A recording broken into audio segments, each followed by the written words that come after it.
Hello, art lovers. This is Jennifer Steck with Artburst Studios, and we are so excited to bring you two of our artists for our upcoming show. First, we just want to let you know that we host these Artburst live segments because we think it's so wonderful to hear from artists directly, to hear them talk about their work, what inspired them. I don't know about you, but it really always inspires me to watch them speak about their process and about their passion. Lucy Schappy and Amelia Furman are joining us tonight. They are two of the artists in our upcoming online Beyond Beautiful show that opens on August 15th at 10 a.m. Mountain Daylight Time on the Artburst Studios website. So this is an online art show. So you can come in your jammies and, fix your favorite beverage and just enjoy art all day. There's so many amazing artists. We have 9 artists with beautiful collections. So there's going to be something for everyone, and you're sure to find something you absolutely love. So let's go ahead and get started with our interviews. And the first person who is joining us tonight is Lucy Schappy. So, Lucy, it's just wonderful to have you here tonight. So, can you tell us a little bit about yourself? Hi, Jennifer. Thank you so much, and everyone. I'm an Alberta girl who moved to Vancouver Island as a dentist when I graduated, but I was always an artist as a child. Didn't know that I could spend my life doing it, so I worked as a dentist for 10 years until I was able to do this full time. So I've been working full time with my art for the last 22 years in shows and galleries and fairs, and working to explore my voice and move beyond sort of realism, which is what I started out doing. I've always been in search of how to abstract something that I see and make it personal and to bring joy to the subject. So that's kind of been my mission. Yes. Well, and so tell us a little bit more how specifically the artistic journey has evolved for you. So I started out just as a child, always drawing, painting, and as an adult, continuing that and self-taught really. But then I took an oil painting class when my daughter was 2, and I just was on fire. It was like, oh my goodness, I can really get into this medium. And then I was just completely obsessed. And I was painting in the middle of the night, like whatever I had to do. And I started to take courses at the college, and I've done workshops like on Molokai with Nicholas Wilton, and traveled around a bit to have specific teachers that I've worked with. So, but mostly just self exploration. Oh, that's amazing. Who are some of the teachers who have made a difference in your journey? Well, I would definitely say that Nicholas Wilton has, and I think a lot of people would know him and his workshops. And it was really good in terms of abstraction and just kind of empowering in terms of, he just kept saying, drive the car off the road, like don't be safe, like just take chances. And I love that philosophy. So he also really encouraged me to go big. And at that time I was working in a shared studio space, and I then found this other studio that was really big, much like what I have here. So I could really go big, and I work on the wall, as you can see behind me. That's actually my painting wall. So yeah, I think he'd probably be the biggest inspiration. It's But I have, amazing how much we learn from other artists, and I mm, always am just really grateful to the other artists who are willing to share their knowledge with those of us, well, at all phases of our artwork. for sure. Hmm.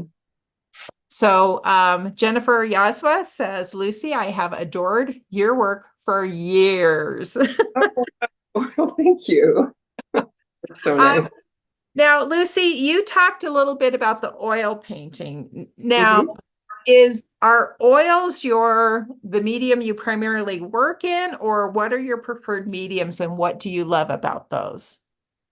It tends to go back and forth. I tend to be someone that works in sort of small series. So I'll get out I'll show you later my studio. It's kind of set up so I have all my oils on one side and my acrylics on the other, so I can go back and forth.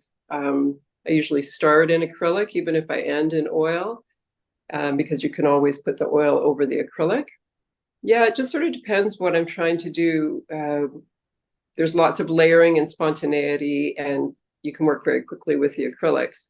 So that works really well for me because I'm very impatient and I like to work big fast. So with the oils, it's nice to come in after and kind of put another layer and just really get the colors singing, and maybe with a palette knife even get more texture and richness, which I love. And it's just so satisfying to work with a palette knife too.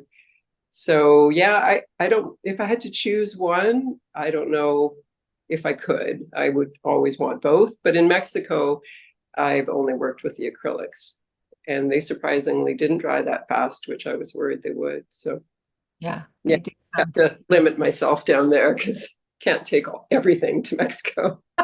I know, too bad, huh? It's Yeah, probably a good thing. It's probably a yes, good I thing. think so. Mhm. So now we talked before, and one of the things you talked about is how your process has evolved. So your paintings have started more intuitively. Can Mhm. you tell us a little bit about that and then how it's Sure. progressed from there? So when I was trying to sort of make the break from realism, like I don't work from a subject matter. It comes from memory or things that I've seen or dreamt. Um, so it's just kind of hard to start often. So I'll just apply a lot of paint quite randomly, and then I'll start, yeah, just painting kind of with a very vague theme, and then I might see a shape or something or a figure in there that I'm like, okay, there she is, and like I see it, and then I start to sort of chip away at that or whatever, bring that out. Okay, so that's sort of how I began to get away from realism and to develop my style and my shapes. And now I have more confidence, more of a repertoire. I've done enough different things that I can kind of go, okay, I'm going to make a landscape type painting, and I have all my vocabulary and whatnot. So I can draw it on and proceed like that. But I always like to have a bit of an underpainting because it just informs it and gives more interest. And there's that history that I like to have. Yes, yes. Well, and it adds to the depth. Exactly. So much Mm-hmm. depth in your work. So you mentioned possibly giving us a tour of your studio. So can we Mm-hmm. take a look? Yes, I'm just going to turn this around. That was not the best view of the studio, but that's the back part. But this is my painting wall. So, and those are my two tables that I kind of have set up side on each side. And these paintings, we talked about how much I like to work large. So these are 3 by 3 foot paintings. So I don't know if you can see kind of compared to me, the size. There's some other things that I've got a lot of stuff around, and this is my view, which Oh is, my gosh.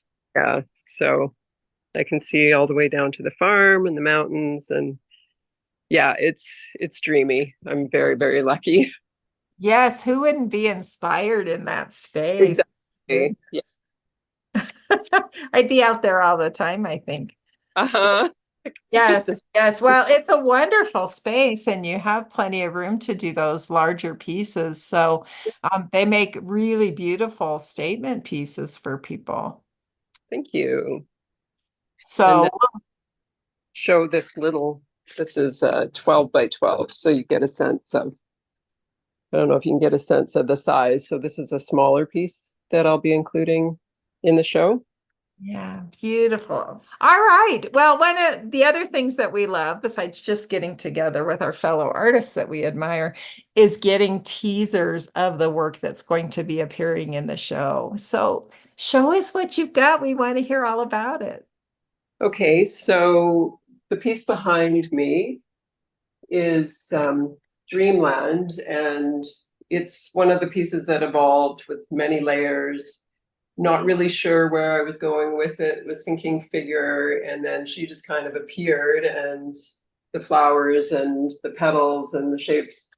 But there's some line that I used to draw her in, and then there's many layers of acrylic, and a lot of them are quite sheer, so they kind of show through almost like tissue paper. Yeah. Yeah.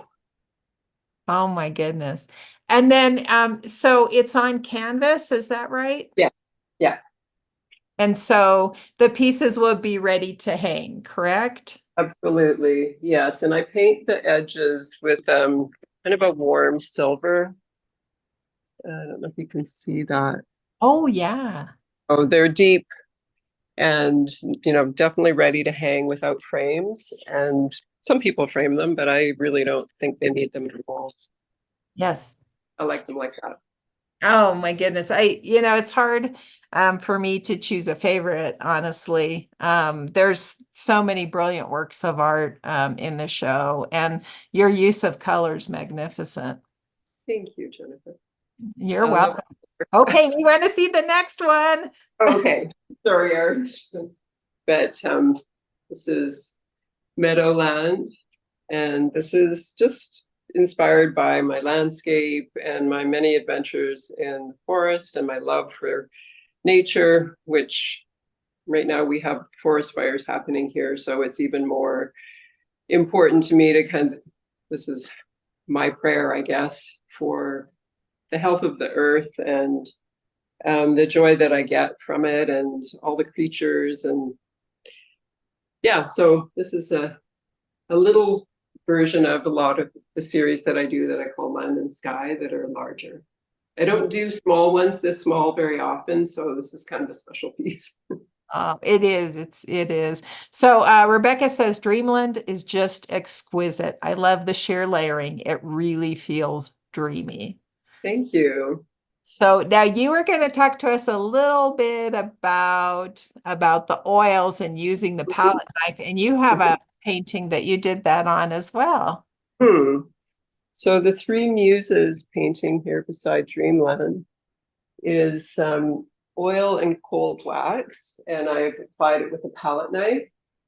And this theme of the three women is a favorite theme of mine that I revisit a lot. I've done quite a few versions. I'm one of three daughters. My mom had two sisters, so I love that three women concept. And I've also was very inspired by a famous painting that I saw in Munich.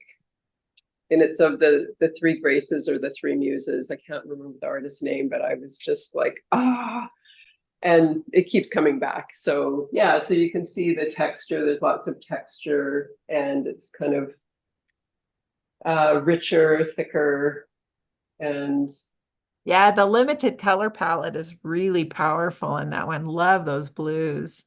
yeah, I love blue. I use blue a lot. Me Color. too. Yeah. Me too. Yeah, it feels good. Is there anything that you would like to tell art lovers? Anything else that you would like to add?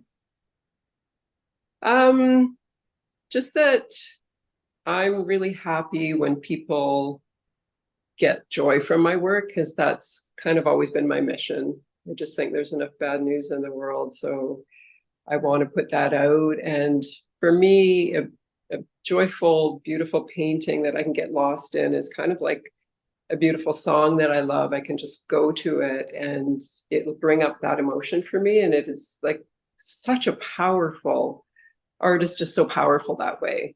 So I hope that people can get that sort of healing or joy from my work. Oh, that sounds great. Well, as Lucy said, so she'll have a few smaller pieces, I think. Yeah. And she has pieces that can be part of a statement wall, just because of sizes. And I think you paint even larger than that sometimes, don't Yeah. you? Yeah, I have some 4 by 4 foot ones, but well, this one is 4 feet high, but it's not 4 feet wide. So that gives you a bit of compared. But yeah, I do. I have Yeah. And so that one's in the show as well, correct? yeah. Oh, Mhm. we're just so excited about that. I can't help myself. So Lucy, I'm not even sure exactly. We probably found you, I think, on Instagram and started following you some time back. And we are just so honored and delighted that you are joining us for this show. The work is unbelievable. And we just know that everybody's going to fall in love with your work, Oh, just like thank we have. Now, Lucy has a website, and you can always sign up to follow her, to join her newsletter, to follow her on Instagram to see the latest things she's got going on because she's you. very busy. Yes. So Thank Lily says, beautiful work, Lucy. Absolutely love your work. Well done. thank you so much. All right. Well, thank you for joining us tonight, Lucy, and we will see you. Just a reminder for everybody, the show opens on August 15th at 10 a.m. Mountain Daylight Time, which is Denver time. So you'll want to check your time zone just to make sure that you're there when the show opens. And the show is only open for 56 hours. So it opens at 10 a.m. on the 15th and closes at 6 p.m. on the 17th. So you'll want to stop in probably more than once just to see all of the work, to see and appreciate it. Make sure that you subscribe on the Artburst website. Also, we'll keep you informed as to what's going on, and you get a 24-hour advance preview of the show art before the show opens. So, all right, Lucy, well, we'll see you on the 15th. Excellent. Thank you. I'm super excited. Thank you, everyone, for joining us. Thank you. Bye. Okay, well, now if that doesn't get you inspired, I don't know what will. And so again, we're featuring two artists tonight, and I everybody is so unique and so different and has such a different voice in their work. And so you are bound to find artwork that you absolutely love in the show. And you can read about the artists on our Meet the Artist pages if you want to know more. But tonight we are going to meet Amelia Furman now. So we get to share the evening with two amazing artists. How are you, Amelia? I'm doing good. Thanks for having me tonight. Oh, you're welcome. Now, what I find interesting about a lot of the artists is the role that nature plays in their work. But before we get to that, can you tell us a little bit more about yourself? Of course. So I am based in Colorado, just about an hour north of Denver. I live in Loveland. But I'm originally from the East Coast, in small little rural town in Pennsylvania. And I married my high school sweetheart. We've been married for 20 years, and we have two boys, 13-year-old and a 10-year-old. So that's brand new as far as having teenagers in the house. And so like a couple of the things about me that I feel is it's so good to know an artist past like their art, because like all those other things like inform the art, right? So I love camping. And I've done that all my life. My parents used to take us camping all the time. I am a huge coffee lover. And I am a total bookworm. I usually have about 5 to 7 books going at one time. Because I also can't seem to just like focus on one thing at a time. So I probably have some ADHD going on. So love reading. Heavily involved in our community. My mom always said I was a little bit too extroverted and like community oriented to be like an artist. Because I wanted to be where everybody was. And yeah, that's how I am to this day. And so heavily involved in our church and then in our surrounding community, in an art league here, in Loveland, and helping to run that. And I love being able to know lots and lots of people and be able to share my life with lots of people, because that feels super rich to me, and it's very layered, like my work. Yes. Yeah. Oh, isn't that the truth? Wow. I don't know how you do it. You're really busy. It would require really good time management skills and organization to do that. Yeah, I just rely on a lot of grace from people because I have horrible time management skills. And so tell us about specifically about your artistic journey. So I went to school for art. So like Lucy, I, grew up drawing and painting, and I did private lessons all the way through middle school and high school.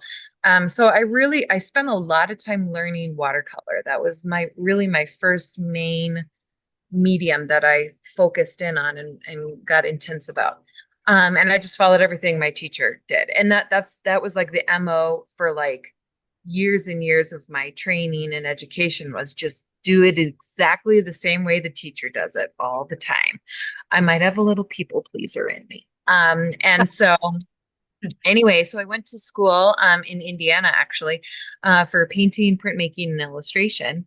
And I was planning on graduating and getting into illustration. I was, like just like the artwork from an early age, very interested in stories, very interested in not only telling stories but reading them, and loved the visuals that went along with stories. So that's what I was thinking I was going to do. And I ended up not going that direction because I started to get more into what that was going to look like. And it scared me off a little bit. I was like, ooh, this looks really complicated and hard. And the funny thing is I do still illustrate, but just in a completely different fashion and in really my own way. And so my style that I now use really didn't appear until about 3 or 4 years after I graduated. I spent that amount of time just like trying everything. I did acrylics, I did mixed media stuff, I made books, I like anything and everything. I did plein air painting, I did conceptual stuff, I did realistic stuff. I was just trying to find my way. And I figured, well, why not? And so that's just how I went, is I just tried everything that came to mind. And so I made a lot of work that I'm like, I can't believe I made that. It's not very good, but it felt like it was really important, and being able to get me where I needed to go. And so anytime I talk to a younger artist, I'm like, just don't be afraid to like try anything and everything. And so after I'd spent some time doing some more plein air painting and focusing on nature, I found that I was really, really drawn to that. And so I thought, okay, maybe this is it. Maybe this is my voice. So I started creating bodies of work based on, the nature landscapes and the different scenes that were around me. But there always felt like I'd finish a painting and I'd feel like there's something missing. Like this is not fully me. It was just kind of like, oh, I produced something and anyone could do that. It didn't feel like me. So as I, continued to work in that, I started to put paper collage materials in the paintings that related to my experiences in those places. And all of a sudden that transformed, the direction I was going. And it wasn't like figuring out the process like over one painting and going, oh, there it is. But it was a stepping stone. 'Cause I was using like tiny little strips of paper and like just kind of putting them into shapes and all sorts of stuff. And I still have some of those paintings. And so it was incredibly tedious, time consuming. I enjoyed how it made me feel part of it, but it wasn't really sustainable. And so then the next part of the process was figuring out, how do I do this in a way that's actually, allows me to be prolific enough to, create work for a whole show. And so then that's where I really started to come into covering my collage, or covering the panels with just a full layer of collage in a certain design, and then painting right on top, as opposed to painting, collaging, painting, collaging until I got it the way I wanted it. So yeah, that's a little bit of my artistic journey. I feel like it's always changing too. Isn't It's it? still going. Well, it's kind of I don't know about you, but I think I would get a little bored if I wasn't always trying something just a little bit different. But I love what you said about everything you do, even the ones that we might call our ugly ducklings, have led us to where we are now. Mhm. And we wouldn't be the same artists without all of that exploration. Exactly. Yeah. Like I worked out a lot of my storytelling abilities, my ability to do symbolism and how to juxtapose like really, really diverse, weird ideas. I worked all of that out in those nasty paintings that I'm like, nobody's ever gonna, they're not gonna see the light of day. They're in a closet somewhere. But that was so integral to me being able to figure out how to understand the tension that we live in our daily life of like the physical and the emotional and the spiritual and all those different things that are going on and just having a better sense of what in the world are we doing here. So this is really important. Yes, yes, the purpose. Mhm. Jennifer Yaswa says, I love hearing about your artistic journey. You are an inspiration. Well, thank you. That's awesome to hear. Yeah, I do on Fridays. I do a Friday fail moment on my Instagram and in my Facebook, and so I'm always talking about the things that I'm learning as I go, and the things that I'm still continually failing at, or things that in the past I've made mistakes with, and what I've learned, and so if that doesn't make you courageous enough to like try something new, I don't know what will. Early on, when you were creating those paintings, how did you move past that? Because I think sometimes, in many ways, if you create something that doesn't look like you think it should, it can just easily shut you down and have you walk away. And I think a lot of, I don't know, this is a guess. I mean, who knows? But I think a lot of artists have walked away at that point. What kept you going? I think I'll be completely honest, like when I was working on those paintings, I thought they were amazing. I was like, these are the absolute best thing on the face of the planet. A museum should take them now, you know. And like as I was working that stuff out, to me it was the next best thing that I could do. And so I didn't really see the the areas of lack in them, or the different things that I hadn't accomplished yet. I didn't really see those as much until I got to the next Mm. level. And honestly, I would say one of the things that was so beneficial in my journey is I was part of an artist critique group early on in my career after college. And so some artists, somehow like we, collided, connected, and they're like, you should come to this critique group. And so it was terrifying as a young out of college artist to be hanging out with all of these, accomplished artists, many of them professional, others, doing it more like on the side. But I would bring all of my work and I'd say, what do you think? And they were so gracious. They would ask questions. They would ask, like, well, what do you think is working? Here's something that, draws my eye. Have you thought about this and everything? And so it was never like an environment where it felt like I was told, oh, that's terrible, or, like, what are you doing here? Anything like that. It was just a constant help, like kind of pushing me up the hill, like you can do this, you got this. And eventually, I made a lot of really great improvements as far as the way that I explore and express myself and my ideas. It's become a lot more nuanced than it used to be. It used to be very much like in your face. Here's the idea, like with a megaphone. And so just realize, and I think so much of that it's youth as well. And so just kind of learning through that process. One of the things I was fascinated about is how you approached this show and the journey that you took to get here. Can you tell us more about that? Sure. What I'll do is I'll give a little context for those that don't know my work. I typically work with paper collage elements that are related to the natural image I'm going to be working on. So there's always a tie-in, and sometimes it's on levels of like the physicality of it. Sometimes it's my own experience there. Other times it's just memories, emotional attachments, spiritual attachments.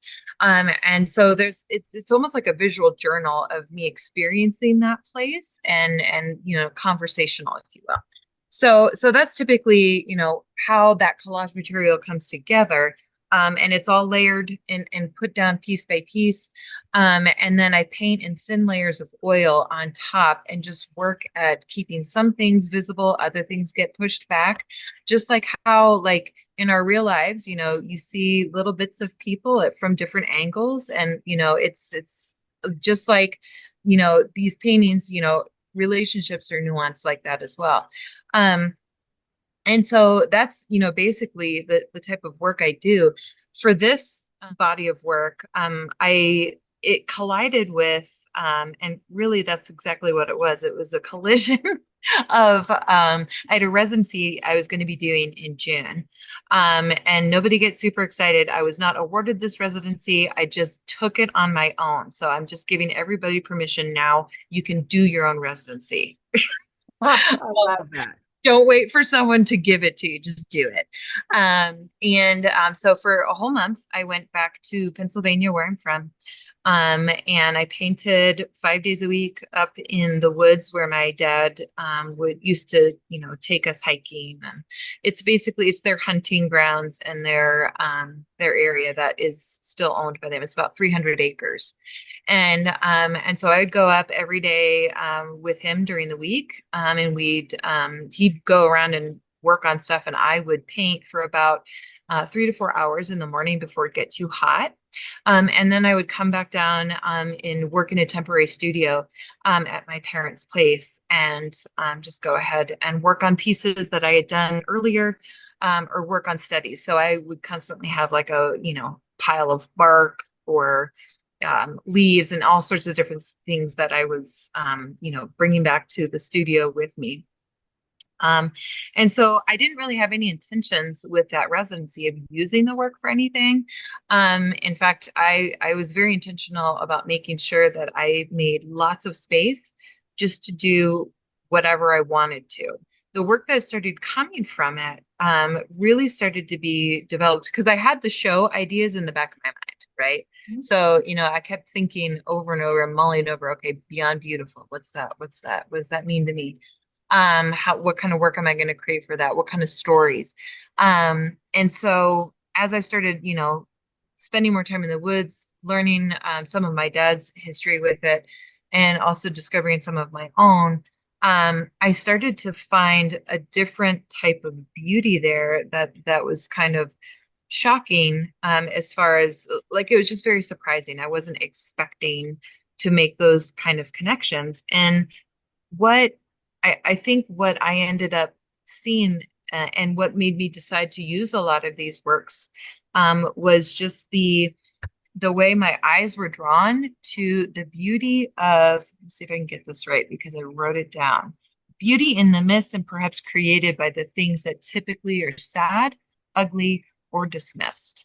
And so like when we would go up into the woods, you would see these, beautiful hemlocks that are in massive decay because they died from aphids, right? And like my dad's still mourning them because they were in their glory when he was when he was in his glory in his 40s, right? And those are all down, and they've left lots of space for the canopy to open up. But it's become this fertile area for watergrass, for ferns, for new baby poplars coming up, for oaks. And so so there's just this very much this sadness and this grief of something that is lost, but then there's this new growth, and like it's that place in the middle where the beauty is. And so I was just kind of dumbstruck by how that all came together. And that's what my paintings are about for this particular show. I love that. It gives me goosebumps. And what a special time for you to spend, with Mhm. your father, and to hear more about his journey. I think you've really captured that emotion in your work. So you have some pieces to share with us today, and we would love to see them and hear about them. So what I'll do is I'll show you one of the pieces that has collage background on it and a whole bunch of texture. And then I did photo reference and then did it in the studio. And then I also have one that I can show you that's just a plein air piece where I took my panel, sat outside, and just did it right there. So this is, and they're all on thin panel. So this is one, it's called the understory because it's all about all of that's happening down here. And so these are on like a reclaimed frame, like a board, just kind of has that rustic feel to it. And you can see they're on panel and just floated in there. So that's that. And it's kind of hard to see, but like as I turn it, you can see there's all sorts of textures and stuff in there kind Yes. of coming on out. And as you look closer, you can see there's all sorts of collage stuff like in the background, but you really have to spend time with it to uncover all of it. And all of my works come with a printout of the collage material that's used. So if you need a map to be able to see what was in there, you get that. Because I just think that that's not very fair to not give a map. I Uh, love that. The light in there, how the light filters through the trees is beautiful. It feels as though you're standing there. And just all of the colors that come to life, and amazing. It's just amazing. Yeah, so Lucy was talking about her favorite color is blue. And I definitely like that was like for a very long time, like that was my jam, just blue. And now I've gotten all weird and geeky about green, and I'm just all about all the different shades of green. How many different ones can I make? How can I make it warm? How can I make it cool? How can I make it distance? How can I make it pop out? So uh, so this is a little plein air piece. This is called Totem. And it was like on site in the woods. And about, I would say I probably did about 75% of it up in the woods. So So can you show that to us a little bit closer sure. and talk about what that meant to you in the moment and why that was beautiful? So this one, to me, what was beautiful about it, so in this particular area, there's water that is rushing underneath all of the moss and the rocks and everything at one point, and there's a story, like each one of these pieces has a story that goes along with it. So as you look at the work that's going to be in the show, I have a story that goes with it. But basically, this area that we were exploring used to be an old logging road.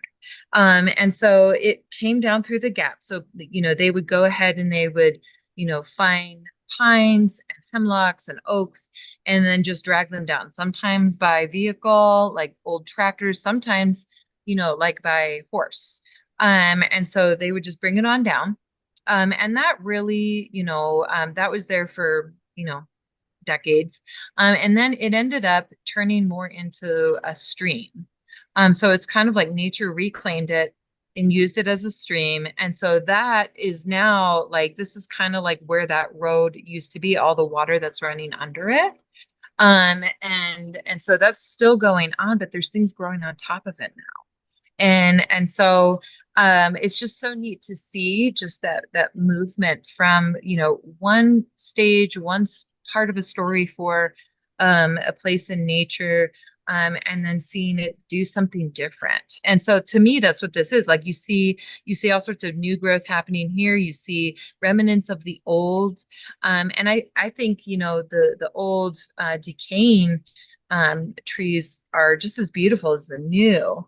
And they have a story to tell as well. And so that's why that one's special.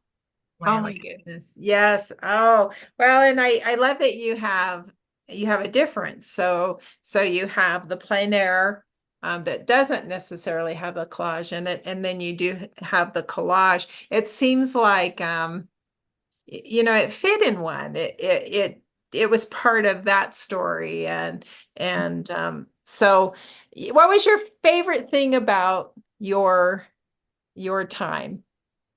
I think honestly, I think one of the my favorite times with it was the simplicity of it. And I'm sure every mom and, person out there that has like multiple things that they're juggling. I mean, all of us have that, right? Feel like you always feel this tension of, like, oh, I should be, spending time with my kids, or I need to do this, or I need to, give back to, doing this thing.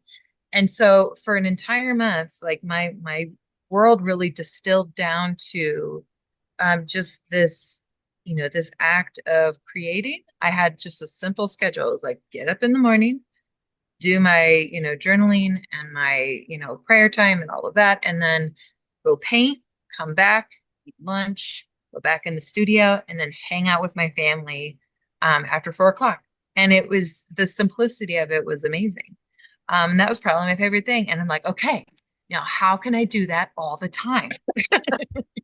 It wouldn't be as special if you know, if you did it all of the time, I suppose. But okay, so Rebecca says, I love the way you found to inject your voice into your work. Your magnetic personality shines through and draws me in. Hearing you talk about the beauty coming from decay and nature reclaiming spaces just resonates so strongly. And I love hearing the stories that are behind each piece. And then Jennifer says, Amelia, I loved this interview and your art. You're a hoot. Yes, I am pretty silly, but yeah. Okay. Is there anything else that you would like to tell art lovers or you would like to add? I would say the only thing I'm if you follow me on like using my email list or on Instagram and Facebook, I've been talking about this journey and really been sharing a lot about it. And I'll be continuing to do so. In fact, I found some really amazing quotes and things that I'm planning on putting into a newsletter that'll be going out on Thursday. That's really going to dive in a little bit deeper into what I think beauty like draws us to, what it can point to, and which works really well with like Beyond Beautiful. But but anyway, so I would definitely say like if you want to learn more about how that all works, and to learn more about my individual pieces, definitely do that. So head over to Amelia's website. Again, you can find the links and stuff on the Artburst Meet the Artist page or go directly to, I think it's Amelia Furman Mixed Media Art. Is that right? Just ameliafurman.com. Got it. Okay. And then go in and subscribe to her newsletter. I love the story. So the beautiful thing here is we've got 9 artists coming together for the show. When you start seeing the art, you're going to see incredibly unique voices, and every artist has a story. And you're going to have the opportunity to email them if you have questions, but we always encourage you to follow along on your favorite artist journeys because they continue to evolve and continue to grow. So, Amelia, thank you so much for joining us tonight. It was a real pleasure to hear your story. Yes, anytime, Jennifer. All right. So just wanted to remind everybody that the recording of this interview will be available on our website here in just a couple of days. And so please share the word. There's people who would be intrigued and who would love these artists and the other artists that are going to be in the show. So we'll get that up. Our next Artburst Live interview also is with some of our Beyond Beautiful artists. You're not going to want to miss that. So that one's on August 1st at 6 p.m. Again, Mountain Daylight Time, so Denver time, with artists Lily Morris, Stephanie Moon, and Julie Tarsha. And again, they will have very unique voices. You can register on the Artburst website, and we will send you a reminder that it's coming up, as well as the Zoom invitation so you can join us. And don't forget to invite your friends. Everybody's welcome here, as always. But just a reminder about the show. The show will be August 15th at 10 a.m. Mountain Daylight Time on the Artburst Studios.com website. There are going to be almost 100 pieces of original art available for you to enjoy, and to find the ones that you absolutely love and add them to your collection. So make sure that, again, that you subscribe on the Artburst website so you don't miss anything. But we really appreciate you joining us or watching the video, and we look forward to seeing you next time. Thank you all. Have a good evening.